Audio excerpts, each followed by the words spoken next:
Okay, today is Father's Day. We're celebrating Father's Day, and just all that means, it brings up a whole mixture of thoughts for me. I had a good father, but he was also had some issues, as I think all of us do.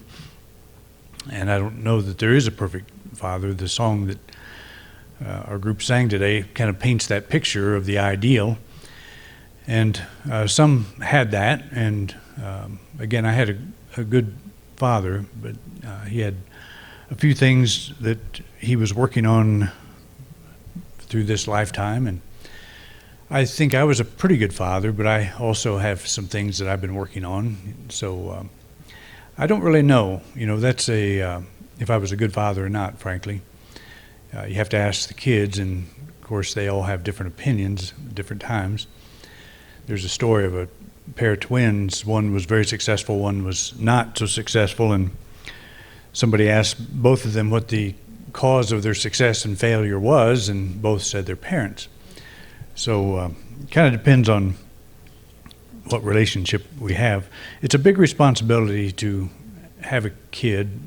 If those of you that have done that or had kids, we had two. And when they show up, it's like, well, here's another person that's in your life, and what do I know about this? What do I know about guiding them? What do I know about giving them whatever their soul may need on this journey? And I think we're responsible up to a point on that, and then it's really up to them. And we tend to think that the soul makes its choice to show up when and where. I don't know if everybody embraces that. I like that idea, especially when my kids blame me for something. I said, you came here by choice. It's not my fault. I'm totally irresponsible, not responsible. So you can get into all kinds of things like that. And then if you do get into things like that, if we did make the choice to come here, that means we've done it probably a number of times. We've shown up a number of times. So what about those fathers? What about those mothers? What about all the different relationships you had back then? This would be one.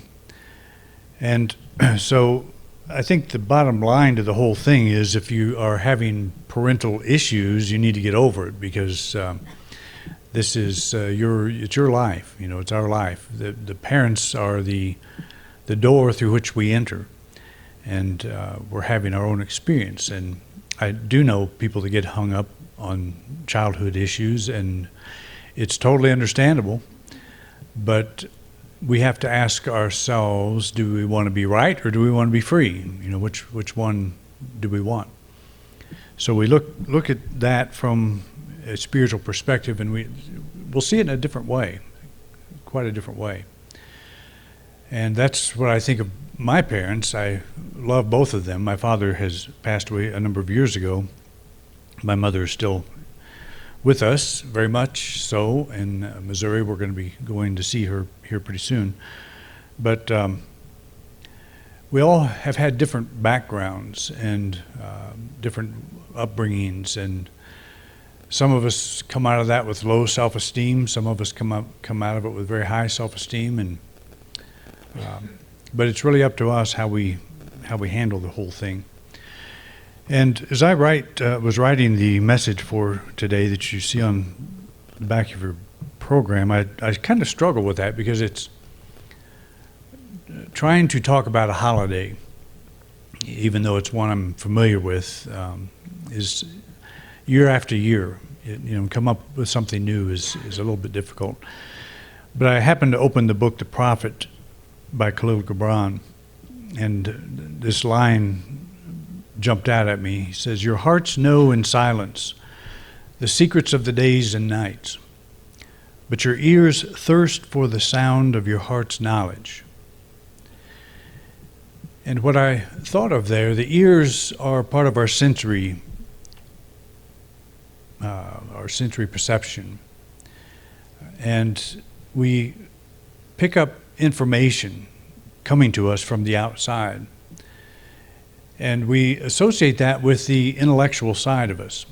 Mother's Day, I talked about the intuitive side, the feminine intuitive side, that we all have a feminine side, the intuitional side, and we have the masculine side, which is the intellectual side. And we're not thinking here of gender. We're just thinking about two kinds of functions. The intuitive side draws its information from within. The intellect tends to draw information, or does draw information, from the outside. But it can also turn to the intuition, which is its greatest function, and draw from that level as well. And that, as I have said many times, is what the virgin birth idea is all about. Mary's conceiving by the Holy Spirit is the intuition's laying hold of a deeper reality, where Joseph, or the intellect, is not involved. But Joseph then becomes a nurturing factor, apparently. We don't know much about Joseph. We don't know much about the father of Jesus. What we do know is that he referred to God as Father, and that's a pretty high honor to somebody, probably his father. He probably had a lot of respect for his father. And Joseph may have died early. He may have, we don't know what happened to him.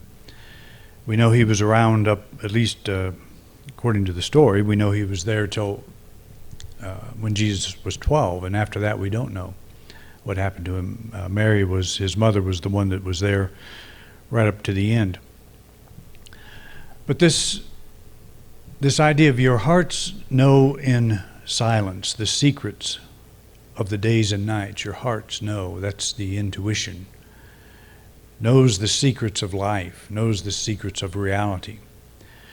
But your ears thirst for the sound of your heart's knowledge, because our ears are so tuned to the outer, our senses are so tuned to the outer, that we sense the knowledge is there, but we're looking to fill it through outer means.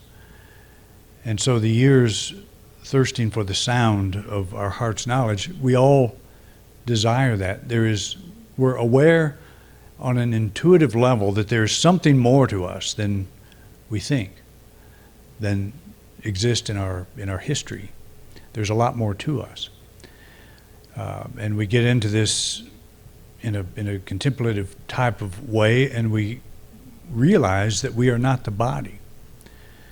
That which I am is much more than the body. But when you look at how much of yourself you identify as the body or in connection to the body, you'll see it's like 99.9%. Most of our thinking throughout the day is body-centered. And so all of the issues that we have, every financial issue, every shelter issue, every eating issue, every transportation issue, every communication issue, every money issue, all of these things are centered around the body. And so we naturally think of ourselves, for the most part, as the body. If your body is not feeling so well, what do you say? You say, I'm not feeling so well. But in truth, your soul has never felt better. It's completely free. But we're associating with the body, and I'm not doing a woo-woo thing here where we ignore that yes, I'm in this body. It's just like have a car, and if the oil light comes on, I better check my oil. I'm way past the need to check it, actually. One of my cousins, who's no longer with us, she said she was afraid to check her oil in her Volkswagen because it might be empty. I said, well, it will be, you won't have to worry about it in about 2 days, if you keep going. So you can't ignore the needs of your transportation on this earth, and that's the body. But we go to the extreme and say, this is me. I'm not doing so well. My body's not feeling so well. And it's the soul that we're coming from that level. So that's what that is an intellectual construction. We call it personality. We call it, I think Jesus called it, or Paul called it, the man of the flesh. It's a body-based self-image. And it's a very strong element in our lives. And getting on the spiritual path doesn't mean that we ignore that. It means that we put it in perspective. That if you think about the prayers that you pray, the subjects are nearly always centered around something to do with the body. That if the body wasn't there, if you were free of the body, then you wouldn't have that particular issue. And again, it could be a financial thing, could be a health thing, could be your car, you didn't check your oil and you threw a rod in your car. I did that on my first car, a Volkswagen Carmen Ghia. I was driving down the road and it just locked up because the oil was gone and the light was not on. So I hitchhiked for quite a while after that. I was like 17, 18 years old. And I understood the value of maintaining the vehicle. So we don't want to ignore that, but this whole understanding, the whole spiritual thing begins with finding our anchor, our spiritual anchor that is in our soul, in our true self. Call it whatever you want to call it. It's our spiritual dimension. It's the I that I am. The I that has the body. I have this body, but I'm something much more than that. You won't convince the rest of the world that that's true. You will in theory, but if you're speeding down the road and you get pulled over and you say, you know, I'm not really in this body. I don't really need this car, you know, on a deeper level, and the officer will just kind of nod and write you the ticket and send you on your way. We don't want to ignore that. We don't want to get into a level of spiritual things as so many do. I saw on Facebook the other day this woman was, how did she say it? She was affirming that she was going to win the lottery, this like $600 million lottery, and she was asking people on Facebook if they wanted to share in it, what would they like to have with this? So she was visualizing that, and that's fine. You know, there's nothing wrong with doing that. But the next day or the day after the drawing, she had to apologize to everyone that didn't get, you know, the good that they were promised. So we get into these games sometimes, and we don't really need to do that, because there is much more to us. And if we will have periods where we tap into that, not just intellectually, but we know the truth of who and what we are at the spiritual level, it opens our thought to a whole new approach. So Gibran is saying here that there's a level of us that thirsts for that knowledge, and how do we get to it? You know, that's what we want to look at. We long to know at the head level what the heart already knows at the intuitive level. And again, if we are looking at the spiritual journey and our prayer life and all of that, we need to get to the place where we're not trying to solve problems with it, where we're not trying to think positive so our life will go better. We want to do that. That's part of the process. But the most important thing for us to do is have an experience of who and what we are at the deepest level. And we do that through a time of meditation, where that goal, the goal that we have in our time of quiet, is not to solve a problem, but to make that connection, to make a connection with our deeper self. Because in making that connection, we then understand how to pray. James says that we pray for things, we don't get answers because we're praying amiss. And I think this is where he's coming from. You need to experience who you are at the spiritual level. Because at the personality level, at the physical level, there's always going to be problems. And if all we're doing is devoting our spiritual education to how to solve these things, and I think there are a lot of people that believe that someday I'll become so enlightened, so illumined, that I will no longer have problems, and I just say, look at the life of Jesus. He was probably pretty illumined, but his life was never without controversy. He was never free of enemies, people out to get him, and it finally did get him. So if you want to be like Jesus, think about that. That's it's not really a good affirmation. It's to have the awareness of a person like Jesus, and he could lay his body down because he's recognized that's not who I am. But it's not a thing where we become so enlightened that we stop having problems. We'll always need to check that oil. We'll always need to keep that car tuned up. And that body, we'll always have that. But we study with the intellect. This is the father side, the masculine side. And we're trying to connect with the heart. And in a time of meditation, we're basically telling the masculine side, the intellect, to be still. To let go of all of your concerns, all of the problems you're trying to solve, all of the issues that are going on, and allow this birth or this inner awareness to occur.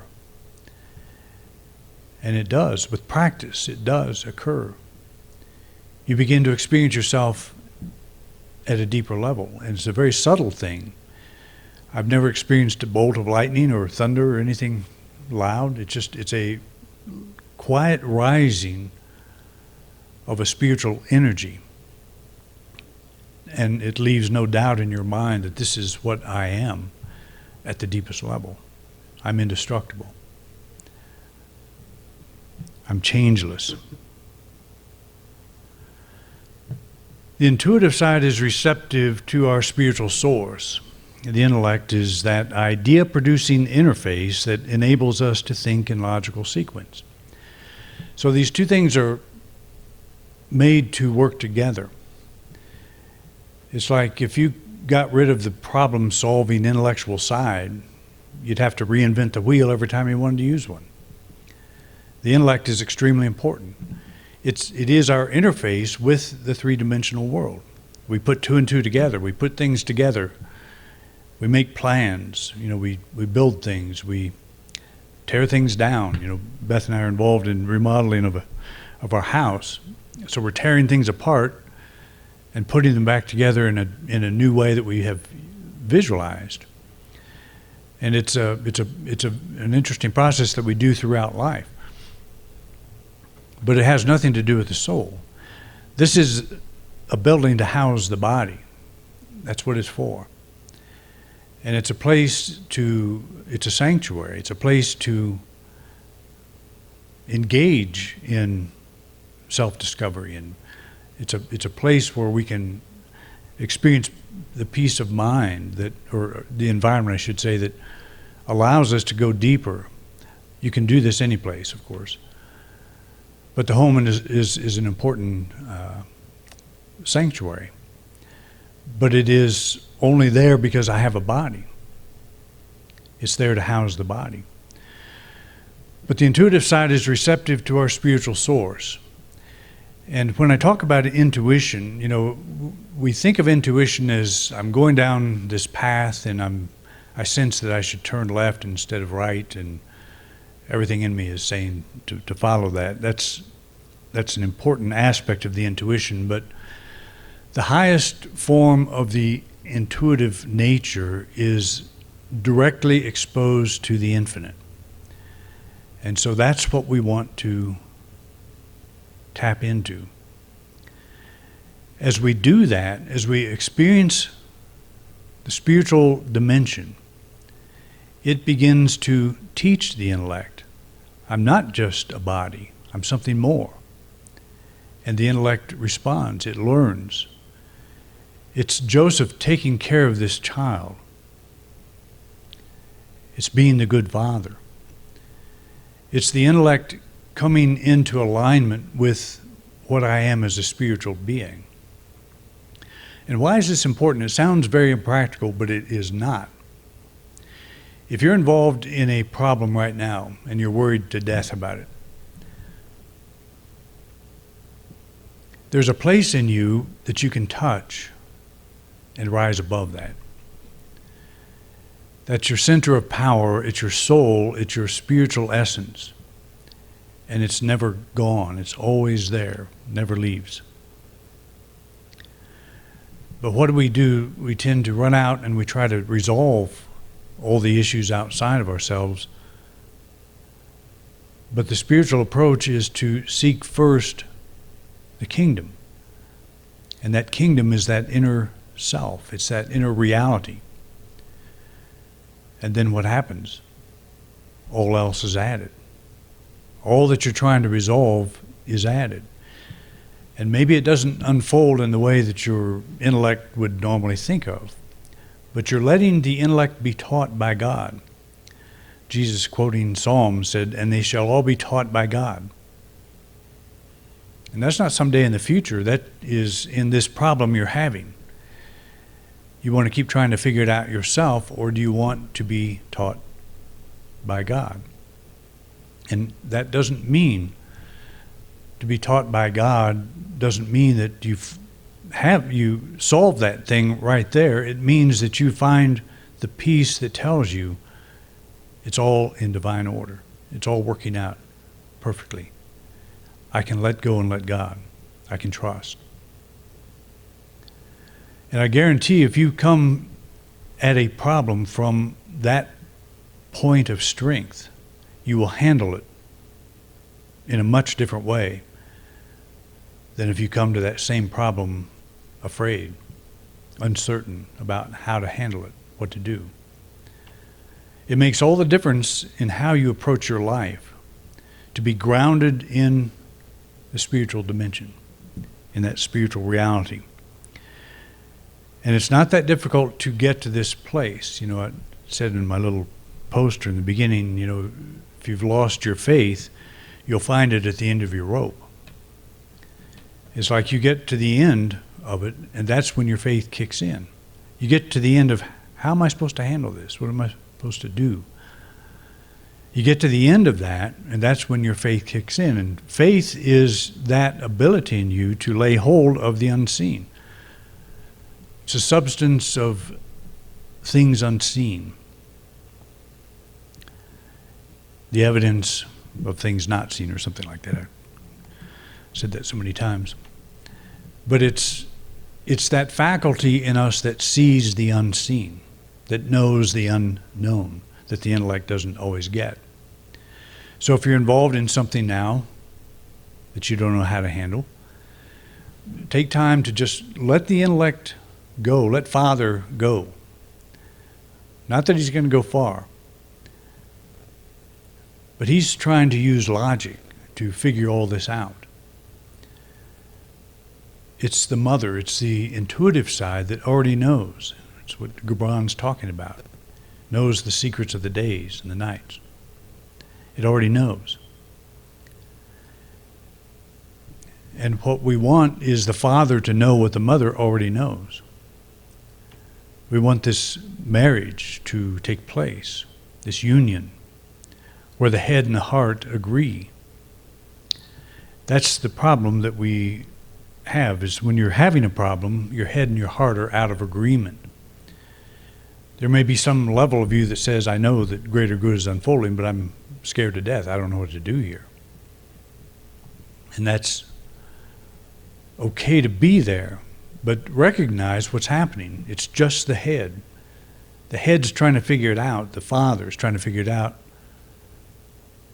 And the feminine side is already grounded in it. It's just a matter of letting go.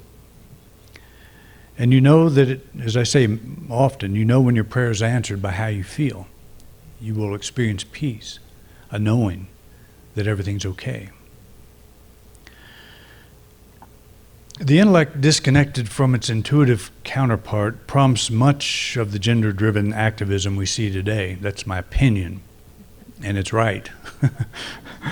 This feeling of lack translates into the belief that we can get from others that which can only be found within ourselves.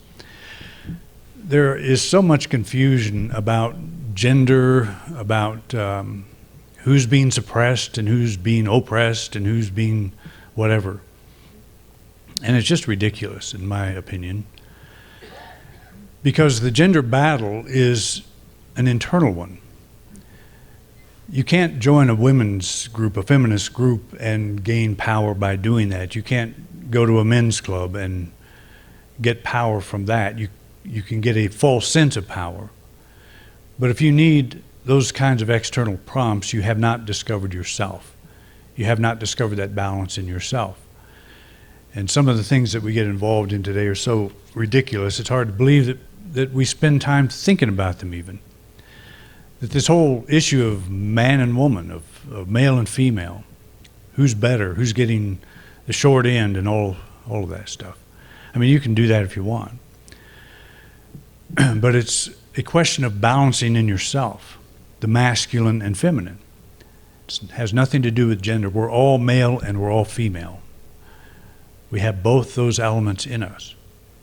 And if one feels suppressed, Myrtle Fillmore, for example, the husband or the wife of Charles Fillmore, the co-founders of Unity, very strong female back in the 1800s. They built a new house and she said, I don't want a kitchen. I'm not going to spend time in the kitchen. So they didn't have a kitchen.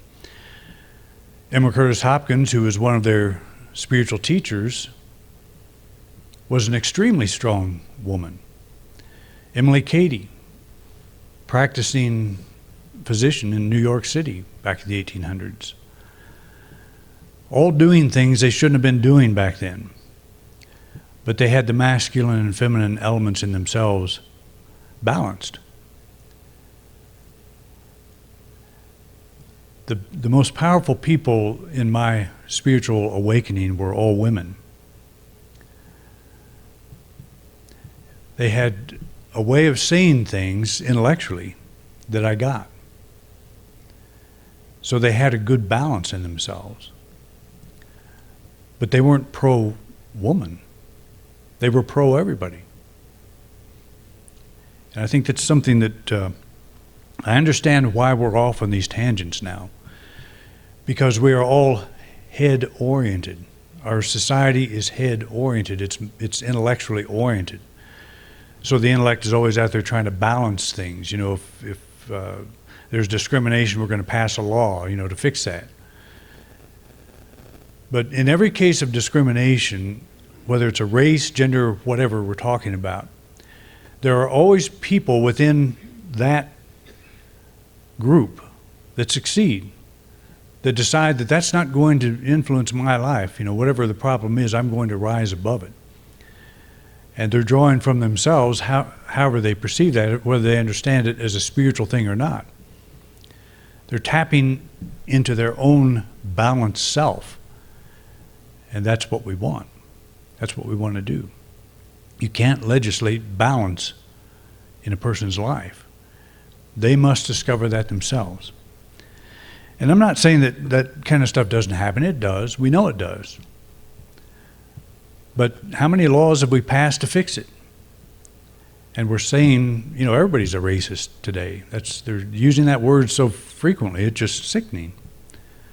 It doesn't even mean what it meant at one time because we've gotten so far, we're micromanaging intellectual thought, trying to balance, trying to legislate something that we all ultimately are responsible for ourselves.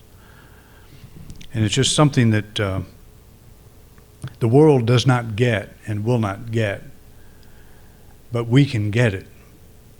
And I think we are. I'm probably speaking to the wrong audience. But if I was speaking out in public, I'd probably be shot or I'd be imprisoned or something. It's just crazy.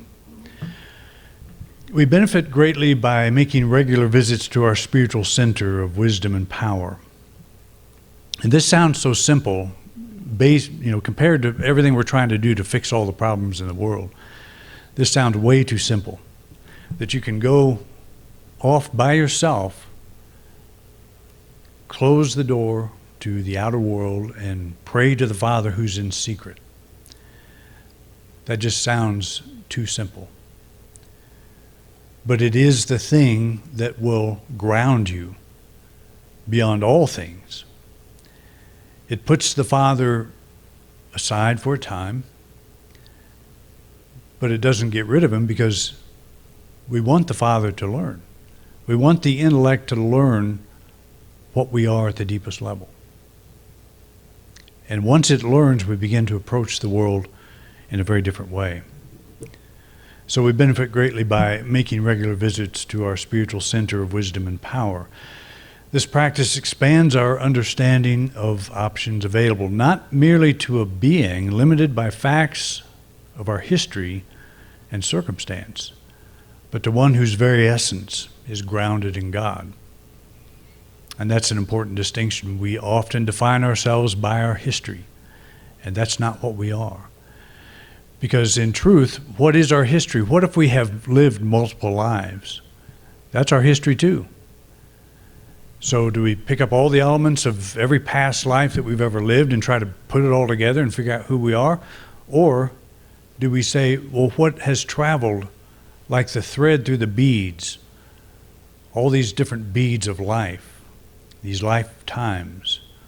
What's that thread that's traveling through these periods? That's what I want to know. And when the intellect gets that, when the intuitive side knows that, as Gibran said, it already knows it. When the intellect gets it, we approach life from a very different way. All right? Well, thank you for coming out, and we will see you next week. You've been watching a talk presented at the Unity Church of Grand Junction by Reverend Doug Bator. We would like to thank everyone who joined us here today in beautiful Grand Junction, Colorado, as well as those of you who are joining us online. Thank you so much for watching. If you like this video, please like and subscribe to our channel. Also, please feel free to share this video with anyone you think might be interested or benefit from this message. If this video brought value to your life, please consider making a donation by clicking the link below to our PayPal donation account. Thanks again so much for watching.